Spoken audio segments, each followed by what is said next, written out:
Praise the Lord. இந்த நாள் தியானத்திற்காக 52ஆம் சங்கீதம் 8ஆம் வசனம்.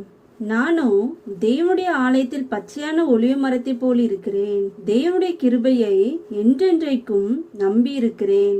தாவீது சவுலுக்கு பயந்து ஆசாரியர்கள் எல்லாம் தோவேக்கினால் கொல்லப்பட்டு தன் உயிருக்கு எப்பொழுது சவுலினால் ஆபத்து வரும் என்ற சூழ்நிலையில் இருந்தார்.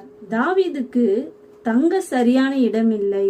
சாப்பிடக்கூட ஆகாரமின்றி அலைந்து கொண்டிருந்தாலும் தாவீது சொல்கிறார், நானும் தேவனுடைய ஆலயத்தில் பச்சையான ஒலிவ மரத்தை போல் இருக்கிறேன் என்று. ஒலிவ மரத்தை போல் ஒரு நாள் இருப்பேன் என்று கூறவில்லை, இப்பொழுது அப்படி இருப்பதாக கூறுகிறார்.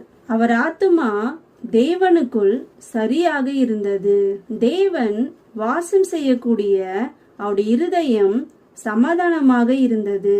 மேலும் தேவன் தனக்கு உதவி செய்வார் என்று அவருடைய கிருபையை நம்பியிருந்தார். இந்த பூமியில் நாம் வாழ்கிறோம். போராட்டங்கள் வரலாம், தேவைகள் ஏற்படலாம். ஆனால் அவருடைய சமாதானம் நம்மை விட்டு எடுபடாது. ஏனெனில் அவர் நமக்குள் வாசம் பண்ணுவதால். தேவன் நமக்குள் வாசம் பண்ணாவிட்டால் நமக்குள் சமாதானம் இருக்காது.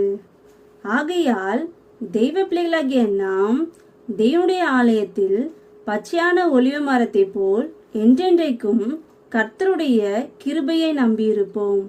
ஆமென்.